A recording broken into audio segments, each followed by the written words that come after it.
नाज़रीन, इस वक्त मेरे साथ एक और सीनियर लेक्चरर मौजूद हैं, साइमा सरदार खान साहिबा, जो कि टीचिंग के प्रोफेशन से पिछले कई सालों से मुंसलिक हैं। Thank you so much Saima, आपको कहीं जाना था लेकिन आपने फिर भी हमें टाइम दिया, बहुत शुक्रिया।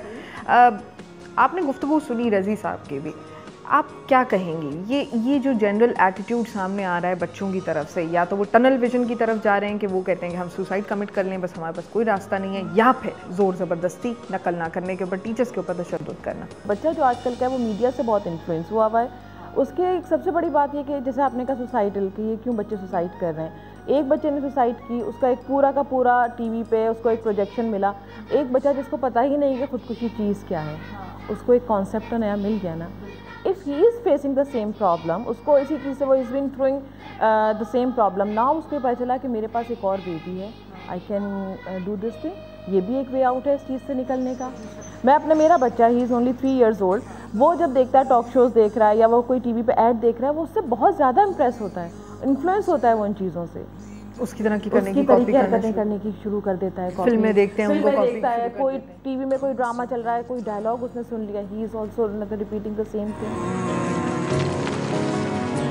टीचर्स ये काउंसलिंग क्यों नहीं कर रहे स्कूल्स के अंदर? अगर बच्चा इस एटीट्यूड की तरफ जा रहा है कि उसके नंबर्स सही नहीं आए, वो क्लास में फर्स्ट नहीं आया, वो सेकंड नहीं आया, टीचर्स उनको अटेंशन नहीं देंगे, जो बेचारे फेल हो गए या 13, 14, 15 उनके रैंक्स आ रहे हैं, उनको तवज्जो नहीं देंगे। जो स्टार चाइल्ड होगा, फर्स्ट आ रहा है, सेकंड आ रहा है, वो तो उनका लाल हो जाता है, बस वो उसी को उन्होंने देखना है। There are so many teachers जो अपने उन वीक स्टूडेंट्स को ज़्यादा फोकस करते हैं, उन वीक स्टूडेंट्स के ऊपर ज़्यादा वर्कआउट करते हैं as compare to the student those who are brilliant. Because जो brilliant student, it means he has this capability, he can do this, he can do it any. जो आपका कमज़ोर बच्चा है, जो वीक बच्चा है, आपको उसके लिए सबसे पहले तो टीचर उसको डेस्क के पीछे बिठा देते हैं, उसे कहते हैं पीछे जाके बैठ जाता है। मेरी अपनी क्लास में जो बच्चा सबसे वीक होता है, मैं उसे सबसे आगे बिठाती हूँ।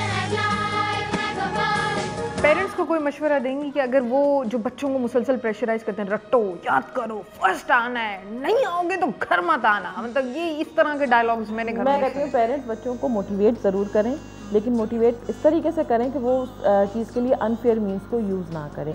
जब आप उनको किसी चीज़ के लिए कह रहे हैं कि you should work, you should be the first, आपने फर्स्ट आना है, उस वक्त तो बच्चे को ये भी बताएं कि आपने फर्स्ट आना है, लेकिन अपनी मेहनत। नाज़रीन, इसी टॉपिक पर गुफ्तगू करने के लिए मेरे साथ मौजूद हैं समीउल्लाह साहब, जो कि एजुकेशनिस्ट हैं और एक सीनियर पोजीशन पे एजुकेशन डिपार्टमेंट में मौजूद हैं कराची DHA कॉलेजेस के सिस्टम्स में।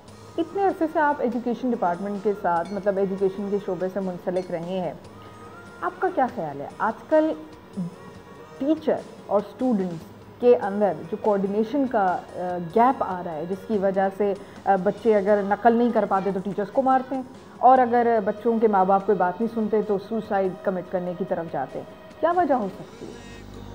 असल में ये बहुत सारे अवामिल हैं, कोई एक वजह इसमें है नहीं जिसकी वजह से यहाँ पर इस नतीजे पर ये कौम पहुँची है। कराची के अंदर ऐसी लोकल आबादियाँ मौजूद हैं कि जहाँ पर टीचर्स को 1500 से 2000 रुपये दिए जाते हैं। अब जब वो मोटिवेटेड नहीं है अपने काम से, तो वो स्टूडेंट को क्या मोटिवेट करेगा, क्या काउंसिल करेगा, वो किस प्रॉब्लम से निकल कर आया है, वो अपने घर में जो मसाइल लेकर आता है उसका अक्स उसकी टीचिंग में भी नज़र आएगा, उसकी उस काउंसलिंग में भी नज़र आएगा, वो नहीं कर सकेगा। अब हो क्या रहा है कि अब जो कार्टून नेटवर्क चैनल्स दिखाते हैं, जो वो भी वॉलेटाइल है, स्टूडेंट उससे लर्निंग की बजाय वॉलेटाइल होता है, वो एक नेगेटिव एस्पेक्ट उसकी लाइफ में जा रहा है। हम यहाँ बैठ के डिबेट करते हैं फैकल्टी रूम में बैठ के कि अपने बच्चों को कार्टून चैनल्स ना दिखाए जाएं। अच्छा, मदर्स क्या करती हैं कि अपने आप को, क्योंकि वो बिज़ी हैं घर में या शायद कहीं जॉब में बिज़ी हैं, तो उस एक्टिविटी में अपने आप को बिज़ी रखने के लिए बच्चों को वो टीवी चैनल लगा के दे देते हैं। देखें, यूनिफॉर्म क्यों लॉन्च किया गया था स्कूल्स के अंदर? यूनिफॉर्म का मतलब है बराबरी, लेकिन यूनिफॉर्म में रहते हुए बच्चे बराबर नहीं हैं, उनके लंच बॉक्सेस डिफरेंट होंगे, उनका स्टाइल बात करने का। और हमारे साथ एक बहुत बड़ा है कि बच्चा अपने घर से कल्चर लेकर के स्कूल में जाता है, और एक स्कूल के अंदर बहुत सारे घरानों का कल्चर मिलेगा आपको। बहुत शुक्रिया समी साहब, आपने बड़ी अच्छी बातें की। नाज़रीन, समी साहब ने और बाकी टीचर्स ने जो बातें की, अगर मैं उसको सम अप करना चाहूँ तो वो कुछ इस तरह से है कि हमारे माशरे के अंदर से उस्ताद को उसकी रिस्पेक्ट का लेवल अब हमने देना ख़त्म कर दिया है। एक ज़माने में हमारे लिए हमारा उस्ताद जो होता था वो हमारे लिए इतनी ही उसकी इज्जत होती थी जितनी अपने वालिद की होती थी या वालदा की होती थी। लेकिन अब जैसा कि तमाम टीचर्स का कहना है कि अब हम सिर्फ उसको एक किताब की हद तक या एक स्कूल की हद तक रखते हैं।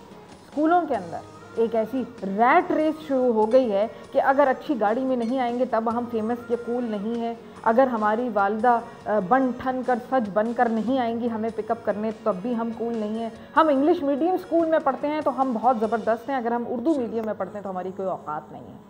अमीर और गरीब का फ़र्क इस हद तक बढ़ा दिया गया है कि अब चीज़ें मुश्किल होना शुरू हो गई हैं। सपनों का बुना स्वेटर सा वार्म सफेद